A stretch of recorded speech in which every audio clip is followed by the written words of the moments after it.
Corona अवतार। मौत से नहीं, प्यार नहीं, मौत तो हमारा स्वाद है ना। बकरे का, पाए का, तीतर का, मुर्गे का, हलाल का, बिना हलाल का, ताज़ा बच्चे का, है ना।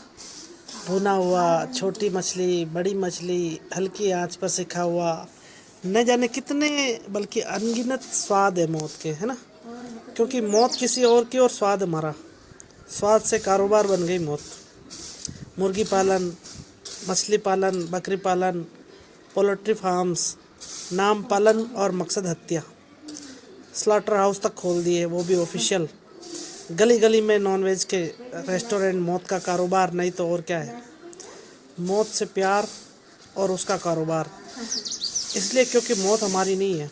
जो हमारी तरह बोल नहीं सकते, अभिव्यक्त नहीं कर सकते, अपनी सुरक्षा स्वयं करने में समर्थ नहीं है, उनकी असहायता को हमने कैसे अपना बल मान लिया। कैसे मान लिया कि उनमें भावनाएं नहीं होती या उनकी आह नहीं निकलती। डाइनिंग टेबल पर हड्डियां नोचते बाप बच्चों को सीख देते हैं कि बेटा कभी किसी का दिल नहीं दुखाना, किसी की आह मत लेना, किसी की आंख में तुम्हारी वजह से आंसू नहीं आना चाहिए। बच्चों में झूठे संस्कार डालते बाप को अपने हाथ में वो हड्डी दिखाई नहीं देती जो इससे पहले एक शरीर थी, जिसके अंदर इससे पहले एक आत्मा थी। उसकी भी एक माँ थी जिसे काटा गया होगा, जो कराहा होगा, जो तड़पा होगा, जिसकी आह निकली होगी, उसने भी बद्दुआ दी होगी। कैसे मान लिया कि भगवान तुम इंसानों द्वारा की गई रचना है। कैसे मान लिया कि तुम जब जब धरती पर अत्याचार बढ़ेगा तो भगवान सिर्फ तुम इंसानों की रक्षा के लिए अवतार लेंगे।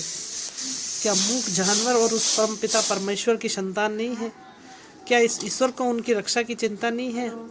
आज कोरोना वायरस उन जानवरों के लिए ईश्वर के अवतार से कम नहीं है। भगवत गीता के 4th अध्याय के 7वें और 8वें श्लोक में भगवान ने स्वयं अवतार का प्रयोजन बताते हुए कहा कि जब जब धर्म की हानि और अधर्म का उत्थान होता है, तब दुष्टों के विनाश के लिए मैं विभिन्न युगों में माया का आश्रय लेकर उत्पन्न होता हूँ। इसके अलावा भागवत महापुराण में भी कहा गया है कि भगवान तो प्रकृति संबंधी व्यक्ति विनाश और आदि से परे अचिंत्य अनंत निर्गुण है।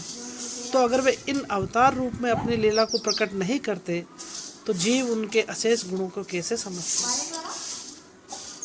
अतः प्रेरणा देने और मानव जीवन के कल्याण के लिए उन्होंने अवतार रूप में अपने आप को प्रकट किया है। जब से इस वायरस का कहर बरपा है,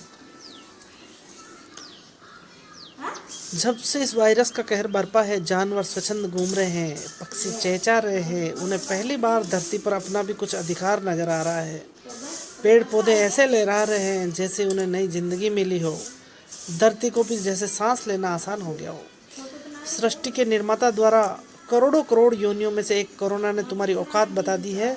घर में घुस के मारा है तुम्हें और मार रहा है, और उसका तुम कुछ नहीं बिगाड़ सकते। अब घंटियां बजा रहे हो, इबादत कर रहे हो, प्रार्थना कर रहे हो, भीख मांग रहे हो कि उससे हमें बचा ले। धर्म की आड़ में उस परम पिता के नाम पर अपने स्वाद के लिए कभी ईद पर बकरे काटते हो, कभी दुर्गा माया भैरव बाबा के सामने बकरे की बलि चढ़ाते हो, कहीं तुम अपने स्वाद के लिए मछली का भोग लगाते हो।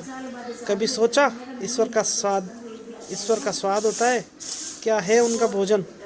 किसे ठग रहे हो? भगवान को, अल्लाह को, या खुद को?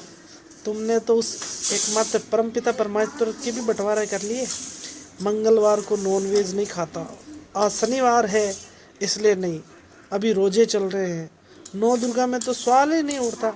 झूठ पर झूठ, झूठ पर झूठ, झूठ पर झूठ। फिर कुतर सुनो, फल सब्जियों में भी तो जान होती है। तो सुनो भाई, फल सब्जियां संसर्ग नहीं करती, ना ही वो किसी प्राण को जन्मती है, इसलिए उनका भोजन उचित है। ईश्वर ने बुद्धि सिर्फ तुम्हें दी ताकि तमाम योनियों में भटकने के बाद मानव योनि में तुम जन्म मृत्यु के चक्कर से निकलने का रास्ता ढूंढ सको। लेकिन तुमने इस मानव योनि को पाते ही स्वयं को भगवान समझ लिया। आज कोरोना के रूप में मौत हमारे सामने खड़ी है। अब घरों में दुबकना क्यों, डरना क्यों? हम तो भगवान के रचयिता है ना। आगे बढ़ो, क्यों रुके हो? मौत से प्यार है ना, मौत तो स्वाद है ना। तुम ही कहते थे कि हम जो प्रकृति को देंगे वही प्रकृति हमें लौटाएगी। मौतें दी है प्रकृति को तो प्रकृति मौतें ही लौटा रही है। बढ़ो, आलिंगन करो मौत का, ये संकेत है ईश्वर का। प्रकृति के साथ रहो, प्रकृति के होकर रहो, वरना ईश्वर अपनी बनाई कई योनियों को धरती से हमेशा के लिए विलुप्त कर चुके हैं, उन्हें एक भी क्षण नहीं लगेगा। चिंता नहीं, चिंतन करें, सदैव हरि नाम जपते रहें, कभी भी अमंगल नहीं होगा। जय श्री राधे।